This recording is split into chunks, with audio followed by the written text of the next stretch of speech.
미리 예측하고 글을 읽어나가면 지문이 구조적으로 한눈에 파악되고 어디에 집중해 읽어야 되는지 알 수 있기 때문에 독해 속도도 빨라지며 문제 정답률도 비약적으로 올라갑니다. 안녕하세요. 국어 5등급 구포자가 수능에서 1등급 받은 비법을 알려주는 채널 국어 행동 강령입니다.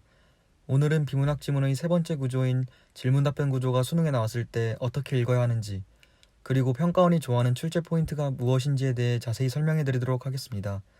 질문답변 구조 또한 수능에서 자주 나오는 구조이니 이 영상을 끝까지 보신다면 비문학 지문을 해석하는 하나의 강력한 도구를 얻어가실 수 있을 것입니다. 그럼 바로 본론으로 들어가 보도록 하겠습니다. 평가원이 출제하는 질문답변 지문 구조를 분석해보면 크게 4단계를 거쳐 지문을 구성함을 알 수 있습니다. 우선 지문의 서두에서 특정 문제, 즉 주제에 관한 질문을 던집니다. 이후 이 질문에 대한 답변을 하기에 앞서 두 번째로 답변을 이해하기 위해 필요한 깔아두기 구간을 갖습니다. 깔아두기 구간이 무엇인지 모르시는 분들은 제 이전 영상을 참고해주세요. 그 다음 질문에 대한 답변을 해주고 마지막으로 답변에 관한 구체적인 설명을 해준 다음 지문이 마무리됩니다.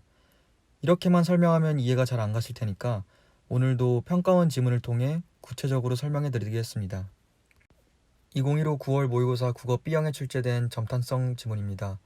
네모 박스를 보시면 첫 문장이 점탄성이란 무엇일까? 로 끝나는 것으로 보아 전형적인 질문 답변 구조의 지문임을 알 수 있습니다. 그 다음에 나오는 두 번째 문장이 매우 중요한 문장인데요.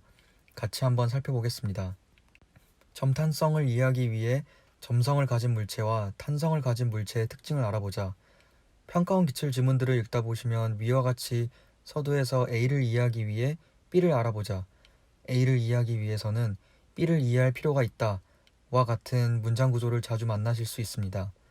이런 문장 구조는 평가원이 A를 설명하고 싶은데 이걸 이해하려면 B에 대해 알아야 되기 때문에 어쩔 수 없이 B에 대해 먼저 설명한 뒤에 A에 대해 설명해 줄게 라고 말하는 것과 같습니다.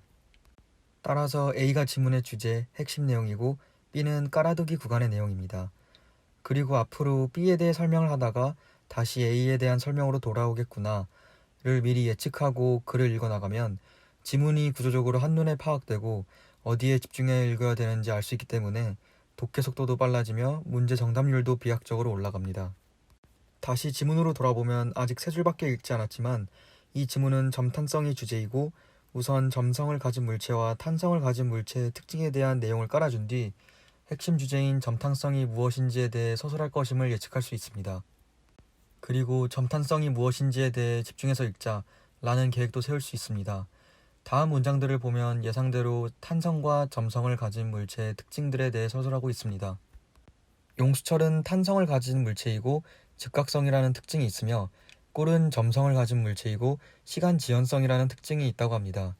여기서 한 가지 팁을 드리자면 점성과 탄성과 같이 대등한 관계이지만 영역이 다른 용어들과 그에 관련된 내용들은 자신만의 표현을 통해서 반드시 구분해서 읽어주어야 합니다.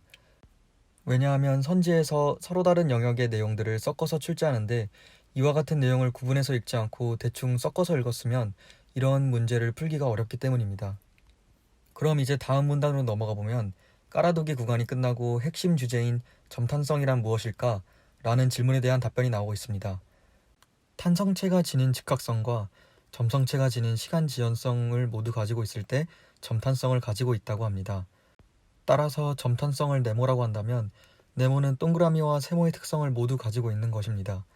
이러한 특성을 잘 보여주는 물리적 형상으로 응력 완화와 크리프가 있다고 소개 후 다음 문단으로 넘어가 보면 응력 완화에 대해 설명해주고 있습니다. 따라서 응력 완화에 대한 설명 후 다음 문단에서는 크리프에 대한 설명을 해줄 것을 짐작할 수 있습니다. 이와 같이 질문답변 구조 안에 병렬 구조가 숨어있는 구조 복합적인 지문들도 많이 있습니다. 그럼 이제 병렬 대상인 응력 완화와 크리프에 관한 내용을 잘 비교해서 읽어주면 됩니다. 우선 응력 완화를 이해하기 위해 고무줄을 잡아당긴 후 유지하는 경우를 생각해보자 라고 하는 것으로 보아 고무줄 실험을 통해 응력 완화를 설명할 것으로 보입니다.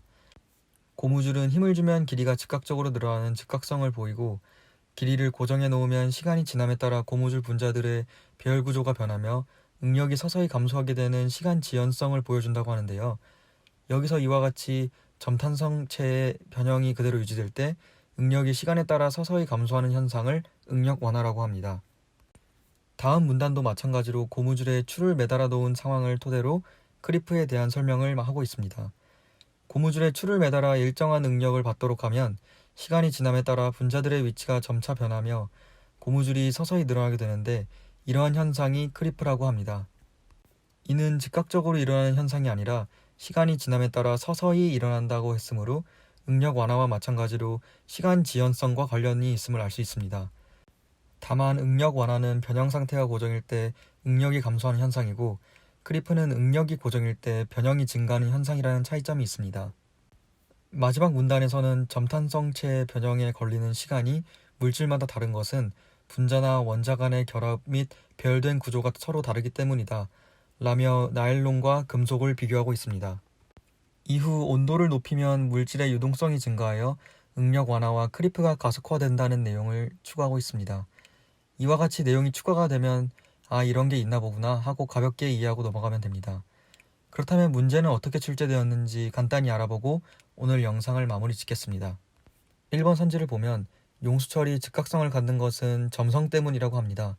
이는 동그라미 범주의 내용을 세모의 범주의 내용과 섞어놓은 전형적인 적절하지 않은 선지입니다. 이러한 선지에 잘 대응하기 위해 다른 영역의 내용들은 반드시 구분해서 읽어야 합니다.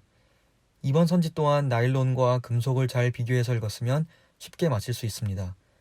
3번 선지는 물체가 서서히 변형될 때, 즉 시간 지연성 부분을 잘 읽었으면 분자의 위치 또한 변함으로 적절하지 않은 선지임을 알 수 있습니다.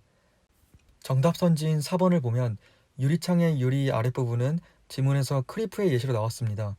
크리프는 시간이 지남에 따라 서서히 발생하는 현상으로 시간 지연성과 관련이 있습니다. 5번 선지는 응력 완화에 대해 잘 이해했는지 물어보고 있는데요. 응력 완화는 시간에 따라 응력이 서서히 증가하는 것이 아닌 감소하는 현상입니다. 오늘 배운 내용을 다시 정리해보면 질문 답변 구조는 서두에서 질문이 나오고 이후 답변을 위한 깔아두기 구간이 나옵니다.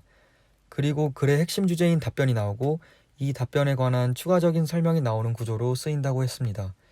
질문이 나오고 답변이 여러 개가 나오는 구조의 지문도 있지만 시간상 다루지 못했습니다. 그리고 A를 이해하기 위해 B를 이해할 필요가 있다의 문장 구조 또한 알려드렸으니 이 문장 구조가 나오면 반드시 적용해 보시길 바랍니다. 오늘 영상은 어떠셨나요? 요즘같이 불안한 시기에 제 영상이 조금이나마 도움이 되었으면 좋겠습니다. 그럼 다음에는 현대시를 어려워하시는 분들을 위해 현대시를 읽는 법과 현대시의 평가원 출제 포인트에 관한 내용으로 찾아뵙겠습니다. 감사합니다.